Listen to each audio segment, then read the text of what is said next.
أعوذ بالله من الشيطان الرجيم بسم الله الرحمن الرحيم الحمد لله رب العالمين الصلاة والسلام على أشرف المرسلين سيدنا Muhammad وعلى آله وصحبه أجمعين.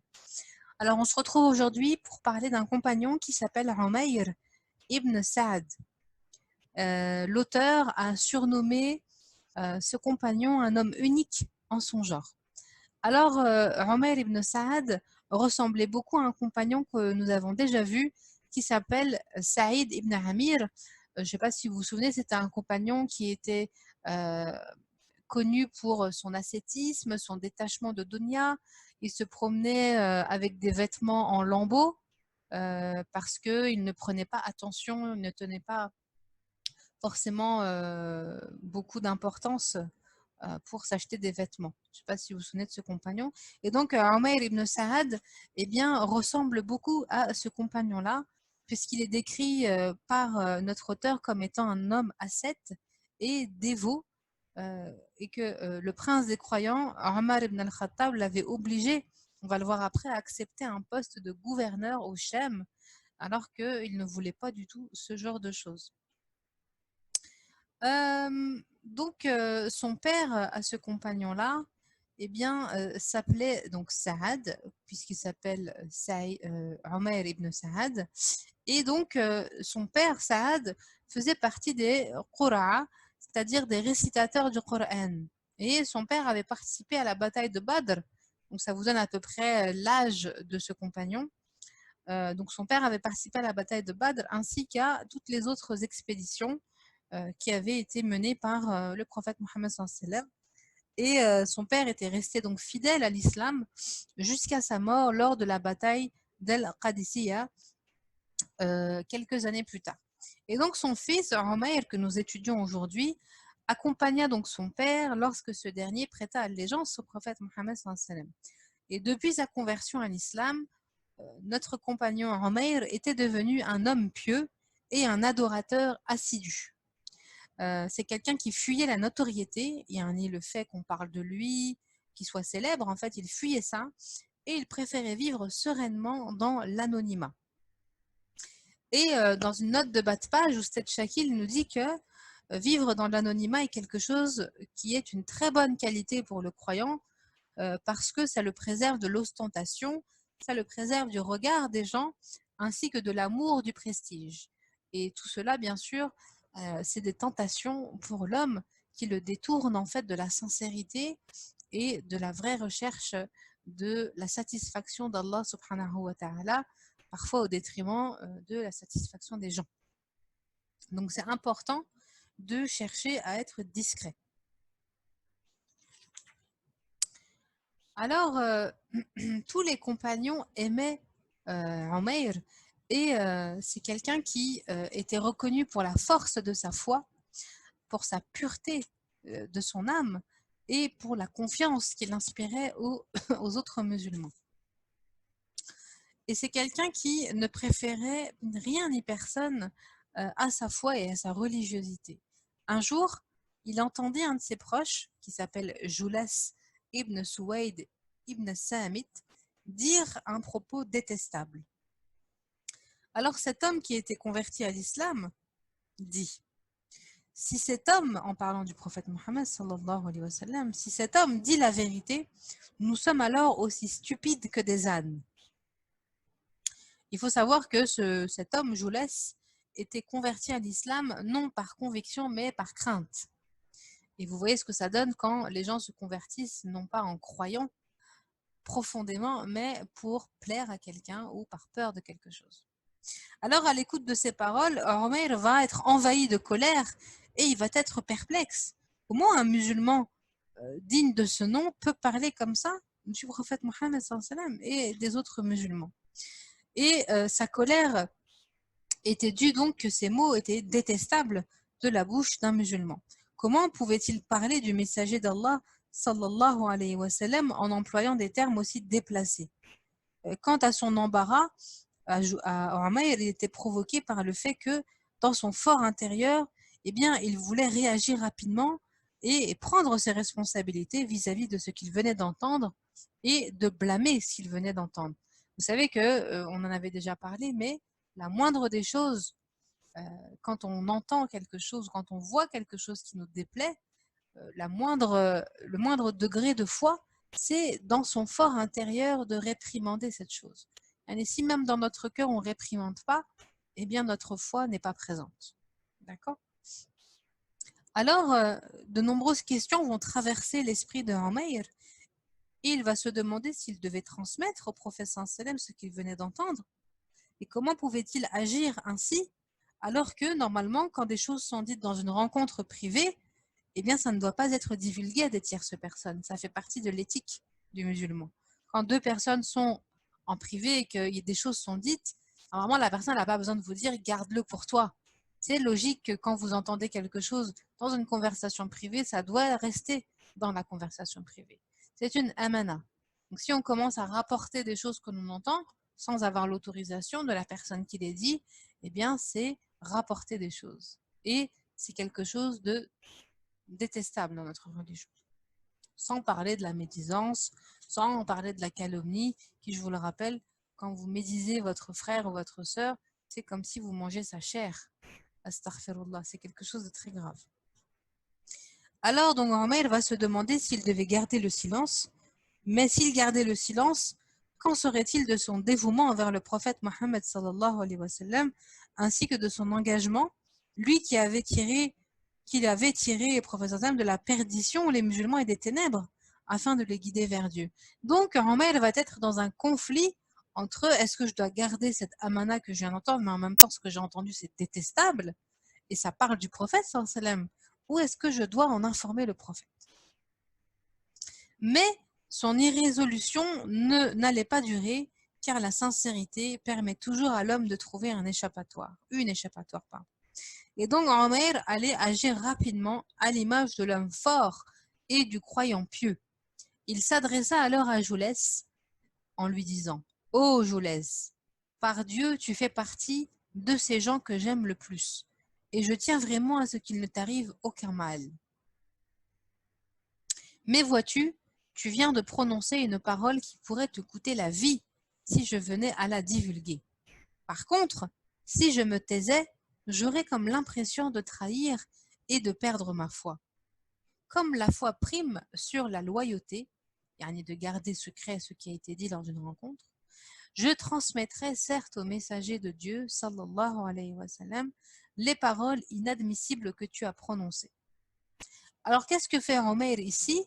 Il est très tactique, il est très intelligent, il a la conscience tranquille parce qu'il se montre sincère envers Jolès et il lui dit clairement ce qu'il a l'intention de faire. Il n'agit pas dans son dos et en même temps il évite ainsi de le trahir puisqu'ils étaient en train de discuter dans une conversation secrète.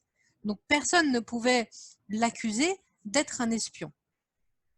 Et en même temps, il va rester fidèle à sa religion parce qu'il va dénoncer une situation d'hypocrisie qui pour lui était suspecte. Vous savez qu'à l'époque, il y avait beaucoup d'hypocrites autour du prophète Mohammed sallallahu alayhi wa sallam. Et les compagnons se devaient de le prévenir parce que l'hypocrisie, c'est un crime. Et donc, en même temps, nous dit l'auteur, il va donner l'occasion à Joulès de se repentir, de revenir à ses paroles. Peut-être qu'il les a regrettées. Vous savez qu'un musulman, quand il fait une erreur, eh bien, il doit rapidement se repentir afin que l'ange scribe qui est à sa gauche ne mentionne pas dans son livre le péché qu'il a commis. C'est une grande ni'ma d'Allah subhanahu wa ta'ala qui est donnée aux musulmans de pouvoir se repentir et que l'ange n'inscrive pas dans sa balance cette mauvaise action. Donc quand on fait une mauvaise action ou une mauvaise pensée, un mauvais acte, on doit absolument très rapidement revenir à Dieu en demandant pardon et à rétablir les choses. Ici, on se contente juste de dire ah c'est pas bien ce que j'ai fait. Non, il faut aller jusqu'au bout, être courageux et à rétablir les choses et ne pas avoir honte des gens ni d'avoir de l'orgueil et de la fierté. Si on fait une erreur, il faut être humble et le reconnaître. D'accord? Par contre, si on ne fait pas une erreur, il ne faut pas baisser la tête. Hors de question. D'accord? Il faut bien juger et jauger nos comportements avec l'humilité et le savoir qu'il faut. Et donc, Joulès, S'il s'était rétracté, eh bien Omer aurait eu la conscience tranquille et il n'aurait eu rien besoin de dire au prophète Mohammed sallallahu alayhi wa sallam. Mais l'arrogance de Jolais va le pousser au péché et il va exprimer ni regret ni excuses. Et donc Omer va partir en lui disant j'informerai le messager de Dieu avant qu'une révélation du Coran ne vienne me condamner avec toi dans ce péché. Et donc le professeur Salem va convoquer Jolais qui va nier avoir tenu de tels propos. Regardez comment l'être humain il s'enfonce, subhanallah. Il va nier qu'il a dit tout ça. Et il va même jusqu'à jurer, astaghfirullah, par Allah, qu'il était innocent dans cette affaire. Alors Allah subhanahu wa ta'ala va révéler la vraie raison de ce qui s'était passé. Donc ce qui est important aussi de comprendre ici, c'est que le Coran a été révélé dans un contexte bien particulier et que subhanallah, les choses qui ont été révélées à cette époque pour telle histoire, eh bien, sont aussi valables aujourd'hui pour nous parce qu'en fait, c'est des choses qui vont se répéter. L'être humain, il n'invente rien. Hein. Tout ce qu'il fait aujourd'hui, les péchés, c'est des péchés qui se sont déjà passés par le passé et qui vont certainement continuer jusqu'à la fin des temps. Donc, c'est un miracle du Coran que de comprendre que à l'époque, eh bien, c'est une situation avec des hommes qui ont provoqué la révélation de certains versets et en même temps, ces versets, on peut les réutiliser pour nous, notre situation aujourd'hui. Subhanallah. Allah, il est vraiment sage. Et donc, dans un verset, Allah va révéler la vraie raison de ce qui s'était passé. Allah subhanahu wa ta'ala va dire « Ils jurent par Dieu qu'ils n'ont dit aucun mal, et pourtant ils ont bien proféré des paroles impies et renié la foi musulmane après l'avoir embrassée. Ils ont ourdi un complot qu'ils n'ont pu réaliser. D'ailleurs, de quoi pouvaient-ils se plaindre, sinon d'avoir été comblés de faveurs par Dieu et son prophète? S'ils se repentent, cela ne peut être qu'à leur avantage. Mais s'ils persistent dans leur erreur, Dieu leur infligera de terribles châtiments, aussi bien en ce monde que dans la vie future, et ils ne trouveront sur terre ni alliés ni défenseurs. C'est la sourate 9, la sourate Tawbah, verset 74. Alors Jules fut contraint d'avouer, bien sûr, après ce verset, qu'il avait bien tenu des paroles ignobles et il va présenter ses excuses. Il avait été encouragé par ce verset qui le condamnait puisqu'il promettait en même temps la miséricorde de Dieu. Yani Allah subhanahu wa ta'ala, il est tellement Rahman, Rahim que même quand il prévient les gens de leurs erreurs, il termine pour les croyants par dire mais si vous vous repentez, je vous pardonnerai.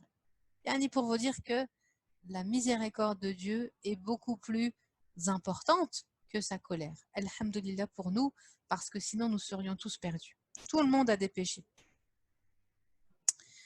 Alors, Allah subhanahu wa ta'ala avait révélé, bien sûr dans ce verset, s'ils se repentent, cela ne peut être qu'à leur avantage. Et cet homme avait, alhamdulillah, eu l'intelligence de comprendre ce verset et de revenir à Allah. Et on peut aussi affirmer que l'attitude de Homer va être salutaire pour Jules, puisque c'est grâce aussi à son comportement d'avoir dénoncé, d'où l'importance parfois de dénoncer les choses qui sont des erreurs et de ne pas mettre un couvercle dessus. Si Homer n'avait pas dénoncé Jules n'aurait pas continué dans son péché, Allah n'aurait pas révélé ce verset et Jules ne serait pas revenu en se repentant.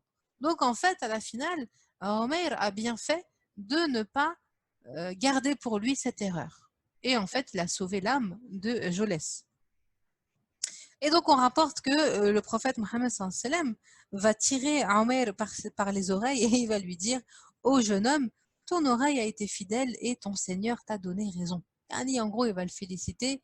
Et bien sûr, quand il le tire par l'oreille, c'est comme un papa ou une maman qui tire son enfant en disant « Ah, dis donc, bien joué, t'as bien fait. » D'accord? Donc ça nous donne aussi une idée sur l'âge de Umayr au niveau de cet épisode. Il devait être jeune. Et l'auteur nous dit par la suite qu'il parle de Umayr dans son ouvrage qu'il a écrit, donc Khalid Mohamed Khalid, qui est l'auteur de ce livre, il a écrit un ouvrage qui s'appelle Bayna Yaday Omar, en présence de Omar. Et ce qui a attiré son attention dans son ouvrage, c'est son histoire avec le prince des croyants, Omar ibn al-Khattab. Et il va nous en raconter quelques lignes pour nous montrer la grandeur de cet homme, Umayr. Et donc, comme vous le savez, il nous dit, vous savez que Omar ibn al-Khattab était un gouverneur, un calife, qui était très très rigoureux lorsqu'il choisissait à son tour des gouverneurs. Et donc, il choisissait toujours des compagnons qui étaient ascètes et dévots pour un poste à responsabilité. Il faisait exprès de prendre des hommes qui n'avaient aucun intérêt avec les biens de ce monde. Il sélectionnait uniquement des hommes honnêtes qui fuyaient le poste de gouverneur et qui ne l'acceptaient que sous la contrainte. Et malgré sa clairvoyance et son expérience, Omar prenait toujours son temps pour choisir ses hommes de confiance et il examinait avec minutie, avec détail, leur personnalité. Il n'avait de cesse de répéter ces mots devenus célèbres: « Je cherche un homme qui, lorsqu'il est un citoyen comme les autres, agit comme s'il est le gouverneur de la cité. Et je cherche un homme qui, lorsqu'il est effectivement le gouverneur, agit comme s'il est un simple citoyen. » Il y a l'humilité et la responsabilité. Le gouverneur que je cherche doit s'habiller, se nourrir et se loger comme tous les autres citoyens de la cité qu'il gouverne. Il doit aussi se montrer équitable et juste en toutes choses. Enfin, il doit veiller à l'accomplissement de la solette et être disponible pour répondre aux besoins de son peuple à tout moment. Et c'est donc à partir de ces critères rigoureux que Omar va choisir Umayr ibn Saad comme gouverneur de Hims, qui est une région au Shem, qui est une ville du Shem. Alors Umayr va tenter de ne pas porter ce fardeau, il va tenter de refuser, mais Omar ibn al-Khattab l'a obligé à prendre cette responsabilité. Et Umayr va implorer Allah subhanahu wa ta'ala de l'assister et il va s'engager dans l'exécution de ses nouvelles fonctions. Alors une année va s'écouler entre la nomination de Umayr comme gouverneur au Hims et depuis son départ vers le Shem, eh bien, il n'avait envoyé à Omar aucun impôt, aucune recette des impôts qu'il collectait. Il n'avait pas non plus pris la peine de lui écrire une seule fois. Alors le calife va convoquer Umayr pour lui demander des explications. Et l'auteur va nous décrire un peu ce qui va se passer, ce même résumé qu'il a mis dans son livre Bayna Yaday Omar. Alors il dit: un jour, les ruelles de Médine furent foulées par un homme échevelé et poussiéreux. Un homme était marqué par la fatigue du voyage. Cet homme, était marqué par la fatigue du voyage. Il avait beaucoup de mal à marcher et semblait être éprouvé par la fatigue et les efforts. Sur son épaule droite, il portait un sac et une gamelle. Sur son épaule gauche, on pouvait remarquer la présence d'une petite gourde d'eau. L'homme s'appuyait sur une canne qui ne souffrait guère de son maigre poids. Il rejoignit l'assemblée de Omar en marchant lentement, et il dit: « Que la paix soit sur toi, ô prince des croyants. Assalamu alaykum, amirul mu'minin. » Omar lui rendit le salut et, affecté par son état d'extrême fatigue, il lui dit: « Oh Umayr, qu'est-ce qui t'est arrivé ?» Et Omar lui répond: « Il ne m'est rien arrivé. Comme tu peux le constater, je suis en bonne santé, les biens de ce bas monde m'accompagnent et je ne manque de rien. » Omar ibn al-Khattab lui dit: « Mais où est ta fortune ?» Omar lui répond: « J'ai un sac dans lequel je garde mes provisions. Voici ma gamelle pour manger, ainsi que ma gourde pour boire, et aussi mon bâton sur lequel je m'appuie. Je m'en sers aussi comme arme afin de me défendre en cas d'agression. Je vais donc très bien, et les biens matériels ne manquent pas. » Subhanallah. Omar lui dit: « Es-tu venu à pied ?» Omar lui répond: « Oui. » Et Omar lui dit: « N'as-tu trouvé personne qui pourrait te donner une bête à monter ?» Omar répond: « Personne ne m'a rien donné et je n'ai sollicité personne non plus. » Omar ensuite dit: « Qu'en est-il des responsabilités que nous t'avons confiées ?» Il répond: Arrivé dans la cité où tu m'as envoyé, j'ai réuni tous les gens pieux et intègres et je leur ai confié la collecte du tribut. Le tribut, c'est l'impôt que devaient verser les chrétiens et les juifs pour vivre librement dans l'État musulman. Cet impôt, c'était pas quelque chose de fixe, c'était selon les revenus de chacun et la situation de chacun. Et il y arrivait parfois des personnes qui ne payaient strictement rien. Et donc ce système a permis aux différentes religions de vivre en parfaite harmonie sur les terres d'islam. Et donc Omer dit, donc je leur ai confié la collecte du tribut et de l'impôt. Après avoir effectué leur mission, ils ont redistribué l'argent où il le fallait. S'il en était resté quelque chose, je te l'aurais amené. Amar répond, tu n'as donc rien à ramener? Et Omer répond, absolument rien. Et donc joyeux et ébloui par le comportement de Omer, Omar ibn al-Khattab s'écria, reconduisez Omer dans ses fonctions. Mais Omer, dans un esprit de contentement, il va lui dire non, ces jours sont révolus. À partir d'aujourd'hui, je n'assumerai plus de telles responsabilités. Yani, il était trop fatigué, trop vieux pour pouvoir continuer. Et donc, l'auteur nous dit, cette belle histoire n'est pas un film, ni un dialogue imaginé, mais une réalité historique qui avait eu lieu à Médine. Et la capitale, Médine, qui est la capitale de l'islam, au temps de sa splendeur et de sa grandeur. Et vraiment, cette terre a connu de très grands hommes et des personnages exceptionnels et éminents.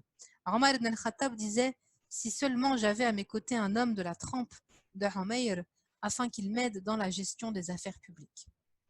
Et donc, Omar était décrit par ses amis comme étant unique en son genre, parce qu'il avait su dompter toutes les faiblesses que pouvait avoir l'homme et qui étaient liées à l'attrait du bien matériel et des plaisirs de ce bas monde. Et bien, par conséquent, lorsque cet apôtre d'Allah subhanahu wa ta'ala fut contraint d'affronter l'épreuve de la gouvernance, il n'en est sorti que davantage pieux et ascète qu'auparavant. Et lorsque Omer, nous dit l'auteur, gouvernait la ville de Hims, il expliquait un jour lui-même les obligations qui incombaient à un gouverneur musulman. Il se tient debout sur son minbar et il dit « Certes, l'islam est un mur imprenable ainsi qu'une porte inviolable. Le mur de l'islam, c'est la justice et sa porte, la vérité. Si le mur est détruit et la porte défoncée, alors il ne reste plus rien de l'islam. Tant que le pouvoir est fort, l'islam reste inexpugnable. Sachez toutefois que la force du pouvoir ne réside pas dans la capacité à tuer ou à punir les gens, mais à les juger en suivant la vérité, en suivant la vérité et en restant fermement attaché à la justice. Yani, il nous dit en Omer que l'islam, c'est quoi? C'est la justice et c'est la vérité. Et tant que la justice et la vérité seront présents dans un gouverneur, eh bien, il restera fort. Et enfin, l'auteur termine en disant « Baissons donc nos têtes par respect envers Mohammed sallallahu alayhi wa sallam, le plus noble des éducateurs, ainsi que l'imam de tous les dévots. Le prophète sallallahu alayhi wa sallam fut certes une miséricorde offerte par Dieu à l'humanité. Que le salut et la paix de Dieu soient sur lui, sur les membres de sa famille, ainsi que sur ses compagnons.